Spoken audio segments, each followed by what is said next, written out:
I don't know how many of you are aware of the paradigm shift affecting the choices of new generation in terms of the faculties and departments that they are selecting and the jobs that I ultimately do.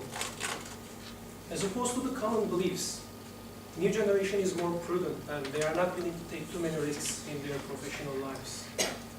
When you look at which faculties and universities have become popular in the last 10 years, especially after 2008 crisis, you will see that medical schools, dentistry, and law faculties have become much more popular. This is a reality. For example, I graduated from high school in 2000. And when I graduated, the most popular departments and universities were or the faculties were engineering management, industrial engineering, computer engineering, and even before my time, textile engineering was there as well. And for example, when you look at the best high schools in Istanbul, the people are even willing to go to the Far East cities of Turkey to have these law faculties. Because these people are seeing how this disruptive world affecting their families and their friends and all their lives. This is a reality. And they would like to do the jobs which will exist forever. Because as long as human beings exist, they will still need doctors and lawyers. There are a number of reasons, or there are a number of things triggering this change. For example, Industry 4.0. We are talking a lot each and every day about Industry 4.0.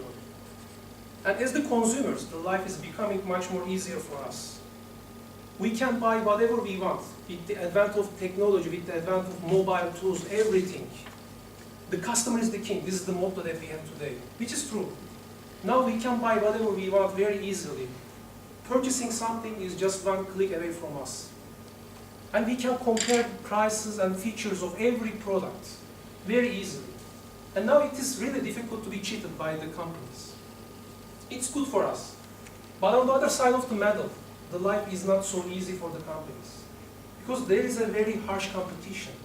And they are compelled to change their business model. They need to change the way that they do business today. They need to reduce their costs. They need to optimize their processes. And it's not so easy. And this is also affecting the change in the content of the jobs.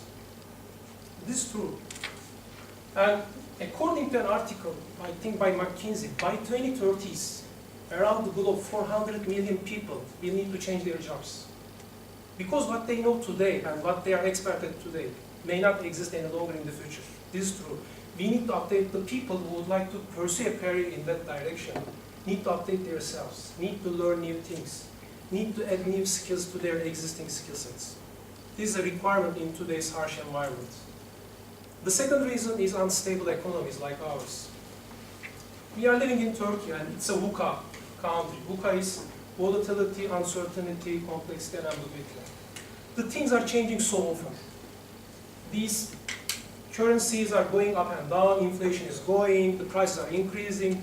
These are all affecting the companies because it is really difficult to make plans in terms of the organization structuring or just employee development. This is really difficult. It's not so easy. And the companies are even making their organization much leaner. And for example, if you are going to those social platforms like LinkedIn, you will see lots of smart good people who are posting and explaining that they are looking for a job for a long time. And they are asking for the help of the others. Even the people who have a job today have a certain level of fear about getting fired one day in this uncertain environment. And when you look at the CVs or the backgrounds of those people, they are in fact good, as I say. They are graduated from nice schools, have their MBAs, so everything is there. But it can happen. And all these people who have these fancy titles, managing directors or general managers, whatever, who have all these attractive compensation packages, company cars, everything, they can lose everything in one day. Because this is the fault of the system, this is not the fault of the people. But this can happen so easily.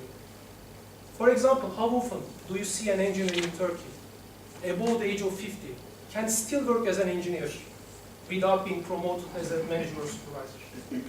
It is so difficult. And the third reason, which is what I'm observing, is the hype around this entrepreneurship. It is really good. I really admire the people who run their companies, which is great. Everybody has a dream of opening their company, or just doing their own business, being more independent, which is good. But as the human beings, we always tend to hear these success stories. The people who created an empire from scratch, yemeksepeti.com, whatever, these all e-commerce, which are great stories. But there are also lots of dramatic stories. The people who lost their everything in a couple of months, to big risks and so on. We shouldn't only listen to these sugar-coated fairy tales. This is true.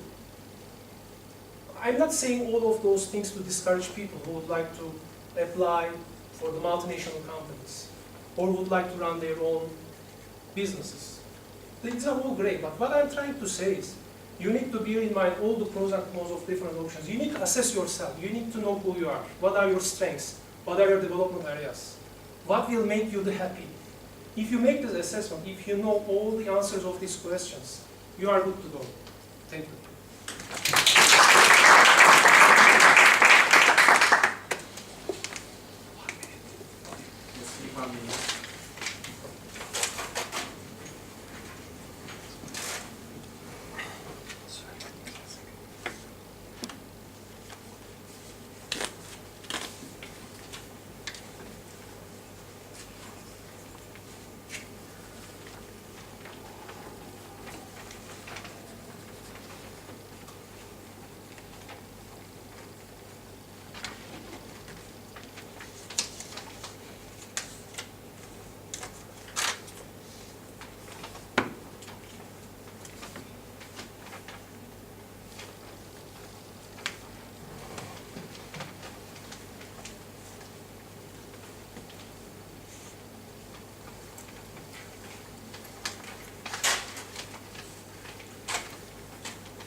Our third speaker is Abdülvahap Selçuk.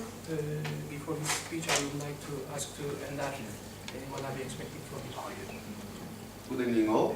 Wahab has delivered his first speech some time ago, and this will be your second speech. In a second project, we will expect to see a well-organized speech, which, with a good beginning, a well-developed body, and a clear completion. And there will be some facts and some ideas, I guess, in your speech. And the transitions will be smooth, I hope. And this is my first evaluation experience, so I wish you and me good luck.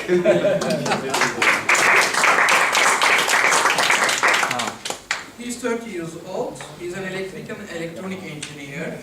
He engaged in sports and he loves reading. His speech title is Aviation at a Glance. Aviation at a Glance, Abdülvahap.